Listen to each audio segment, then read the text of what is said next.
Эдил Байсалов, биздин Петр Бир, бул Садыр Жапаров, калгандарыбыз уядагы балапандарыбыз.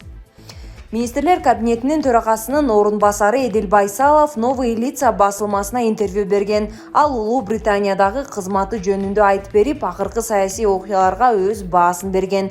Андан тышкары Садыр Жапаровдун өлкөнүн жашоосундагы ордун белгиледи. Байсаловдун пикири боюнча азыркы министрлер кабинети сапаты жагынан мурунку министрлер кабинетине салыштырмалуу мыктыраак. Азыркы регламентке ылайык министр бул жөн киши эмес. Бул кызматка мурункудай туш келди бирөөнү дайындабайт. Бизде жүздөгөн кишилер өзүн сыймыктануу менен экс-министрмин деп айта алат. Бирок алардын бардыгы барктуулук, статус, аппараттык күчү жагынан азыркы министрлерге тең келе албайт. Анткени биз министрлерге ишенебиз деп белгиледи Байсалов. Анын айтымында социалдык блокту башкарып, стратегиялык жактан маанилүү суроолор менен алектенип жүрөт. Мага чейин иштеп кеткен айымдар сүрөткө түшкөндү жакшы көрүшчү. Бир жерде өзүн ханыша көрсөтсө, башка жерден жетекчи көрсөтүшчү. Алар вице-премьер деп аталганы менен үстүндө көп кабаттар турган. Жөнөкөй эле кеңсе кызматкери алардын чечимин жокко чыгара алат болчу, дейт төраганын орун басары.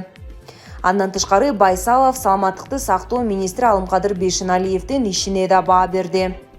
Бизде бардык эле өкмөттөгүдөй пикир келишпестиктер абдан көп. Бирок менин оюм боюнча аны отставкага кетирүүнүн зарылчылыгы жок. Бул өлкө башчысынын чечими. Бардыгыбыз Садыр Жапаровго баш ийебиз. Жана Алымкадыр Бейшеналиев президенттин чексиз ишеними менен колдонот. Кээде аша чаап кетет. Президент дагы агасын айтып турат. Бирок азыркы тапта ал ага берилген ишенич менен колдонуп жатат. Ал натыйжа көрсөтө алат, көрсөтө албайбы өзү жооп берет, деп кошумчалады.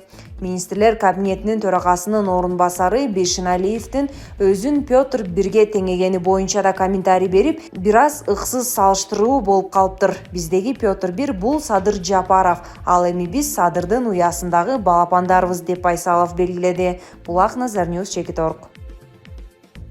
Президенттин иш башкармалыгы Ысык көл мейманканасы боюнча үн катты.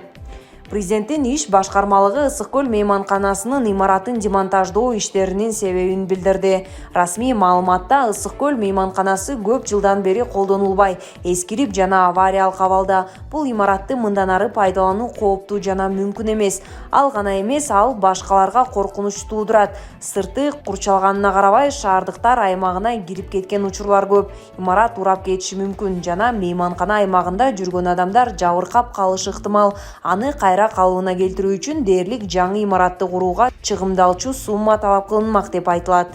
Булак Назарньюз, Чекиторг. Бишкекте эркек киши терезеден секирип каза болду.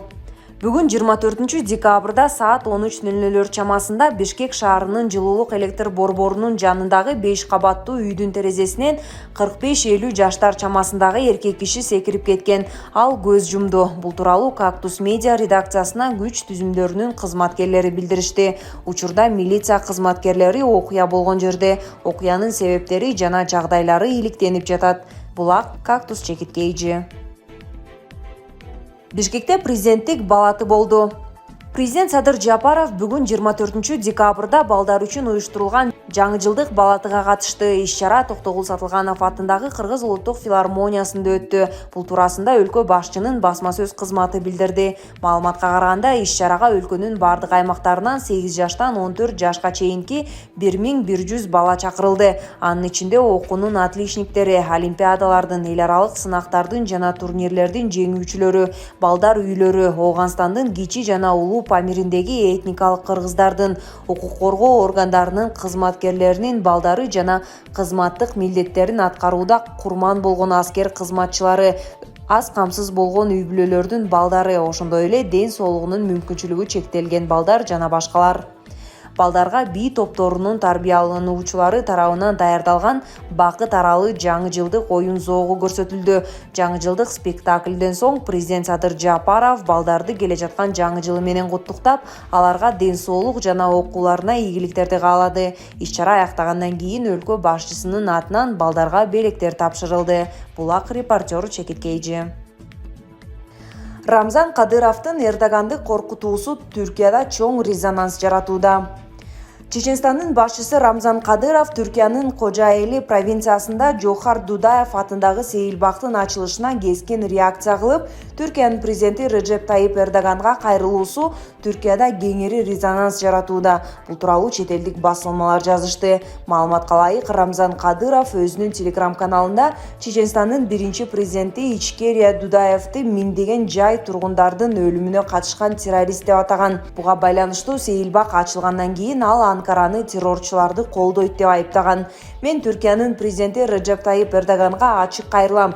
Бир чечимге кел.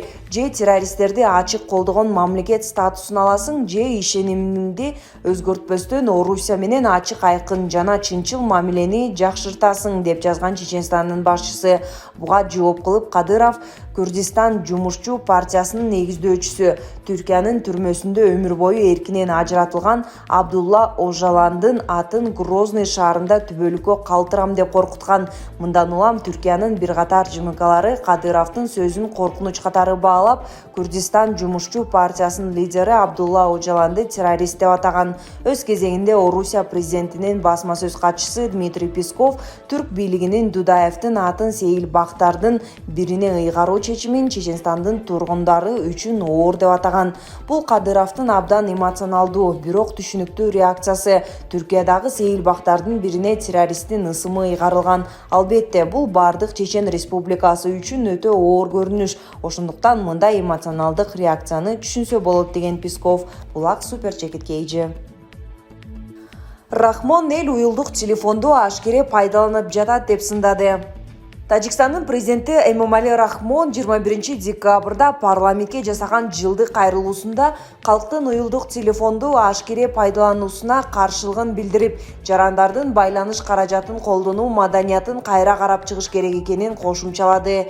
Келечекте олуттуу маселелер, менин рагы сыяктуу ар кандай оорулар болушу мүмкүн, деди Рахмон. Тажик президенти калк 90% чет элдик компанияларга караган мобилдик операторлорго жыл сайын 3 миллиард сомони төлөп жатканын билдирди.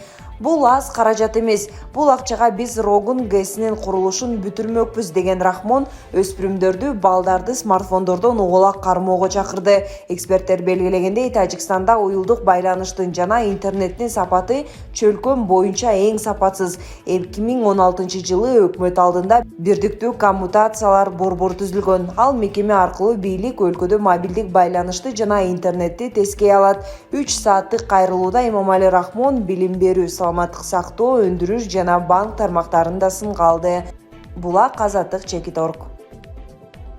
Жыл аягына чейин аз камсыз болгон үй-бүлөлөргө $70 берилет. Өзбекстандын президенти Шавкат Мирзиёев калктын аз камсыз болгон бөлүгүн колдоо жана социалдык коргоону күчөтүү тууралуу токтомго кол койду.